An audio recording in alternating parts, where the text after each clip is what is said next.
Hi hello friends, అందరూ ఎలా ఉన్నారు? బాగున్నారు? లక్ష్మీ శ్రీనివాస్ తెలుగు వ్లాగ్స్కి స్వాగతం. అందరూ బాగుండాలి, అందులో మేము ఉండాలని మనస్ఫూర్తిగా కోరుకుంటే ఈరోజు వ్లాగ్ వచ్చేసేసి వినాయక చవితి తీసిన వ్లాగ్ అనమాట. ఒక చిన్న రిక్వెస్ట్ అండి, ఈ వీడియో కనుక నచ్చినట్లయితే లైక్ చేసి సబ్స్క్రైబ్ చేసుకోరు అస్సలు మర్చిపోవద్దు. మీరు ఇచ్చే లైక్ వల్ల ఇంకొంతమందికి మన ఛానల్ అనేది రీచ్ అవుతుంది కదా, మన ఛానల్ గ్రోత్ అవుతుంది. ప్లీజ్ ఒక లైక్ అయితే చేయండి. ఇంకా ఇక్కడ ఏం చేస్తున్నానంటే కిచెన్ డీప్ క్లీనింగ్ చేసుకున్నానండి. ఇంకా అన్ని క్లీన్ చేశాను. ఇంక ఈ సెల్ఫ్లు మట్టుకి పేపర్లు మార్చేసి తడి క్లాత్తో నీట్గా తుడిచేసేస్తున్నానండి. మన వరలక్ష్మి వ్రతం క్లీన్ చేశాను కదా, ఇంకా మళ్ళీ ఒకసారి పైన అయితే క్లీన్ చేస్తాను. ఎందుకంటే లేడీస్ ప్రాబ్లమ్స్లో అవి వస్తూ ఉంటాయి కదండి, తప్పదు మరి. ఇంకా అందుకని ఈ డబ్బాలన్నీ ఇవి గాజువండి, జాగ్రత్తగా క్లీన్ చేయాలి. పై వరకు అయితే పిల్లల హెల్ప్తో చేసేస్తాము. ఈ గాజు అయితే వాళ్ళు పడేస్తూ ఉంటారు కదా, అందుకని మనమే చేసుకోవాలి. ఇవి మ్యాక్సిమం తేనె బాటిల్కి వచ్చినవేనండి ఇవన్నీ. ముందు పెట్టాను చూసారా, అవి అయితే కాఫీ పొడి మాట.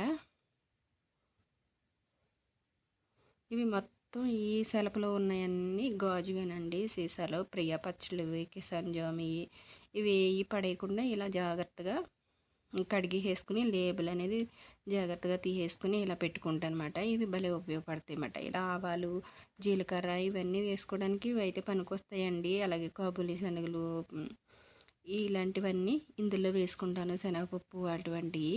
ఇంకా పెద్దవి నెలకు ఒకసారి తెచ్చుకుంటాం కదండి కిరాణా అనేది. ఈ ఈ చిన్న వాటిల్లో అయితే సరిపోవు. గాజువి అయితే ఆ పైన పెట్టామనుకో పగిలిపోతాయి కదండి తీసినప్పుడు, అవి మాత్రం అవాయిడ్ చేయలేకపోతున్నాం.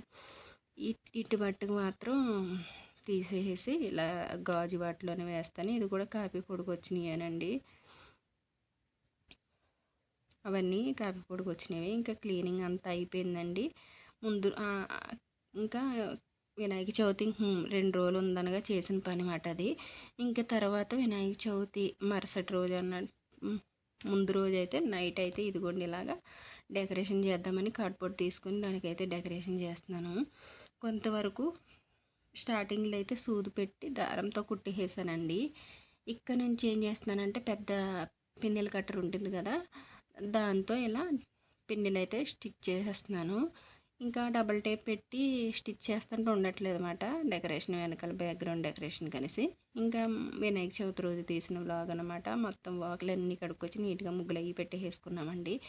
ఇంతలో అయితే వచ్చిందండి. ఇంకా ఆవిడకైతే రాగి పిండిలో కొంచెం బెల్లం పొడి కలిపేసి పెట్టేసాను, తింటున్నారు. ఇలా రాగి పిండి కానీ గోధుమ పిండి కానీ కొంచెం బెల్లం ముక్క మిక్స్ చేసి పెట్టడం వల్ల మనకే మంచిదండి. అందుకని రాగి పిండిలో కొంచెం బెల్లం వేసి పొడి వేసి పెడితే తింటుంది ఆవిడ.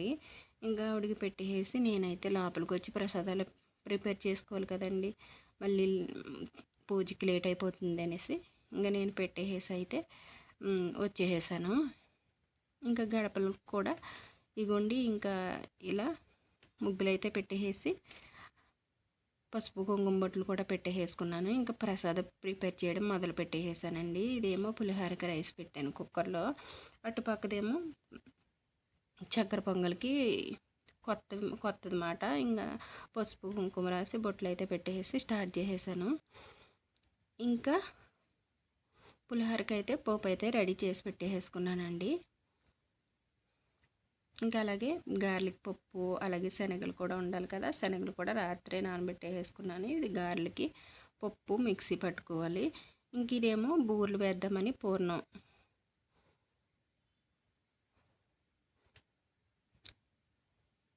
అలాగే జిల్లేడికాయలు కానీ మోదకులు కానీ చేద్దామని కొబ్బరి నవ్వుజ అయితే చేసుకుని పెట్టుకున్నానండి.